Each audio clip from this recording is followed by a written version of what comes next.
Today we're going to discuss, in my presentation, the largest challenges of a U.S. citizen working abroad. You know, it sure is harder to work in Kathmandu than Kalamazoo. There may be some of those of you in this class that are just about wrapping up your degree, and you may decide to look for work not just in the U.S. but abroad. Or you may have a family or a friend who is working abroad and could use your support. And in this presentation, I will discuss some of the largest challenges of a U.S. citizen working abroad. First, I'm going to discuss the communication challenge. Then I will explore a little bit into the culture and climate challenge. And finally, I will explain just a little bit of the family life work balance challenge. Now realize that we're only going to be touching on some of these just to give you an idea of some of the challenges that U.S. workers face when they decide to take an assignment abroad. One of the main ones is the communication challenge. You know, language could be the biggest challenge and probably the most obvious. But it's not only the language in terms of speaking and our words, but things like body language, gestures, and facial expression, and even our tone vary from culture to culture significantly. You may have to explain yourself many times in different ways and still not be sure your message came across clearly. As Marilyn Gardner states in her article and discusses from the Christian Science Monitor, destinations that have U.S. workers come frequently are changing, and some of the challenges are even greater. There was one gentleman that she interviewed who was an arbitration specialist.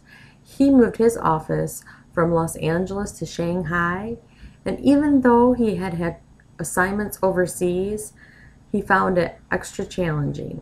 He even had studied the language, but as he states, language was still one of the biggest challenges that he faced.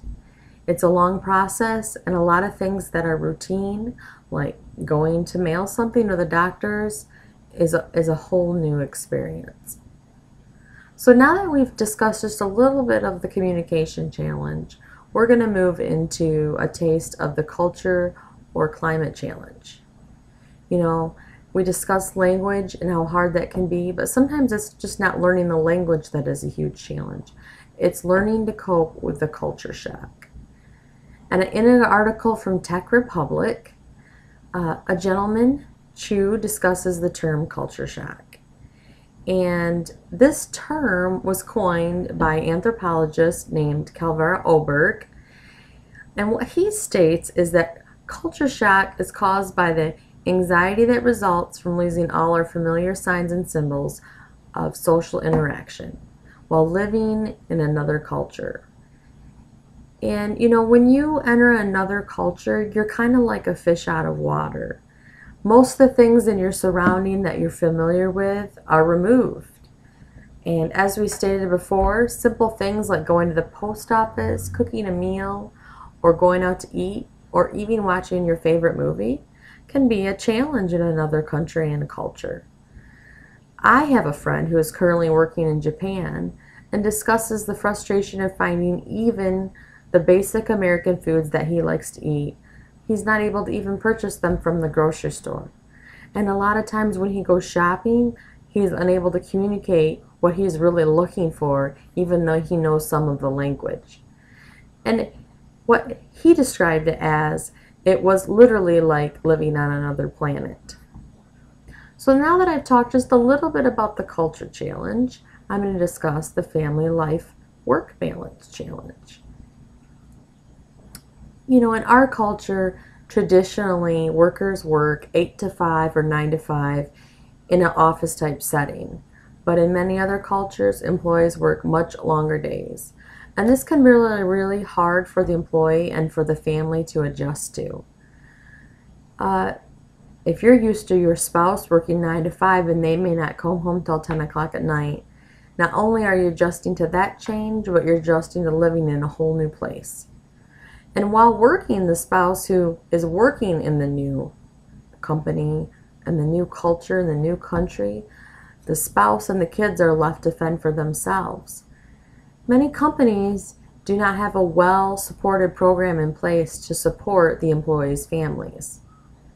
As Marilyn Gardner, in her article from the Christian Monitor states, she interviewed a person from Universal Studios who took a job assignment,